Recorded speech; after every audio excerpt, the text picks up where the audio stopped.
जाने दीजिए, मैं कुछ बोलना नहीं चाहता हूँ। बोला फिर रील बने लगी। No no no no no, हमारे माँ बाप ने ये सिखाया है कि आप जैसा करेंगे वैसा अगर हम भी कर देंगे तो फिर आप में और हम में कोई फर्क नहीं रह जाएगा। आप लोग इस वीडियो में देखे ना कि जो भाई पवन सिंह छकवा है वो खेसारी यादव वो भैया को कैसे फिर से मतलब मंच पे टारगेट कर रहा है, बोल रहा है कि हम कुछ नहीं बोलेंगे और कुछ बोलेंगे तो मतलब विवाद हो जाएगा। तो मतलब आप ही लोग बताइए कि ये तो सुधारता नहीं है। सबसे पहला बात है कि जब भी कुछ बोलता है तो खेसारी यादव के भैया के ही नाम से फेमस होता है और जो कुछ भी करता है खेसारी यादव के नाम से ही फेमस होता है और बोलता है उसके बाद में कि हम कुछ नहीं बोलेंगे, विवाद हो जाएगा।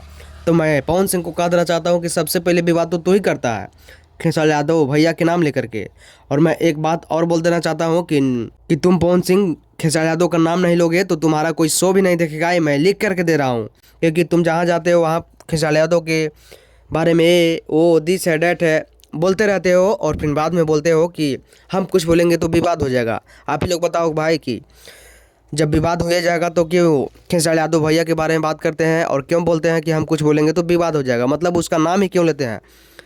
आप ही लोग कुछ कहिए। और जितने भी खेसारी यादव के चाहने वाले हैं आप लोग इस वीडियो को सपोर्ट कीजिए और खूब दबा के शेयर कीजिए और इस चैनल पर नया है तो चैनल को सब्सक्राइब कर लीजिए। धन्यवाद।